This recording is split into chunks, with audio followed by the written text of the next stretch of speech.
महाराष्ट्र के दिग्गज कांग्रेसी मंत्री नारायण राणे अपने पद से इस्तीफा देंगे, लेकिन पार्टी नहीं छोड़ेंगे। मतलब साफ है, महाराष्ट्र के मुख्यमंत्री पृथ्वीराज चव्हाण से उनकी नाराजगी अब सामने आने लगी है। विधानसभा चुनाव से पहले ये कांग्रेस के लिए एक बड़ा झटका हो सकता है। खबर यह भी है कि कांग्रेस के मंत्री नारायण राणे इन दिनों अपनी ही पार्टी से नाराज बताए जा रहे हैं और उनके बीजेपी में शामिल होने की अफवाह तेज है।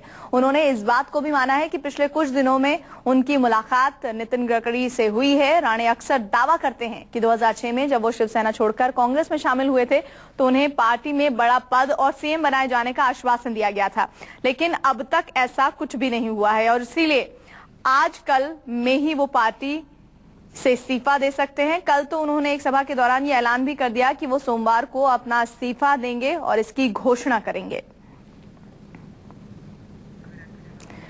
तो कौन है नारायण राणे? 2005 में कांग्रेस छोड़कर शिवसेना में शामिल हुए और काफी करीबी कहे जाते हैं बाला साहब ठाकरे के। उस दौरान, जैसा कि खुद भी नारायण राणे इस बात को कहते रहे हैं, इस बीच जब उन्होंने शिवसेना छोड़ी थी तब ये कयास लग रहे थे, जो तब दावे किए जा रहे थे कि नारायण राणे को सीएम और एक बड़ी जिम्मेदारी का पद दिया जा सकता है कांग्रेस में। लेकिन नारायण राणे का सीधा सीधा इल्जाम यह है कि ऐसा अभी तक कुछ भी नहीं हुआ है।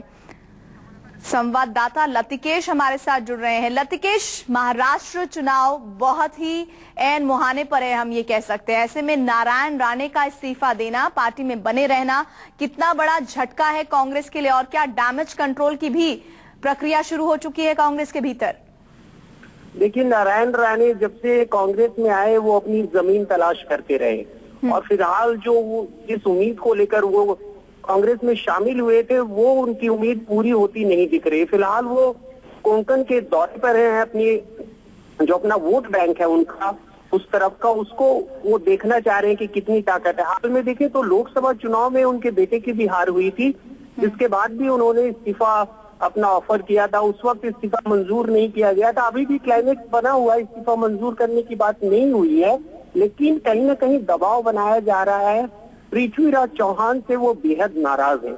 लेकिन सवाल ये उठता है कि नारायण राणे शिवसेना से कांग्रेस में शामिल हुए हैं और पृथ्वीराज चौहान शुरू से कांग्रेस के वफादार रहे हैं।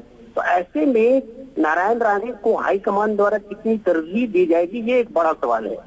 तो कहीं ना कहीं आप जो ये बात कह रहे हैं कि कितनी तरजीह दी जाएगी, ये जो मौका है, ये जो अवसर है, महाराष्ट्र चुनाव है और ऐसे में कांग्रेस की क्या स्थिति है पूरे देश में, जिस तरह से केंद्र में सरकार बनी बीजेपी की, उसके बाद बेहतर तरीके से समझा जा सकता है।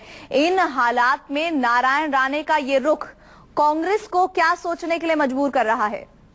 देखिए, कांग्रेस की बात करें तो कांग्रेस ऑलरेडी ये पूरी तरह से साफ हो चुका है कि जो विधानसभा चुनाव है वो पृथ्वीराज चौहान की अगुवाई में लड़ा जाएगा। तो अब जहाँ तक मुख्यमंत्री और ये सब की बातें हैं, अब तो ये बातें समाप्त हो चुकी हैं। अब उतना समय भी नहीं है कि कोई नया मुख्यमंत्री लाया जाए और उसे महाराष्ट्र चुनाव की कमान सौंपी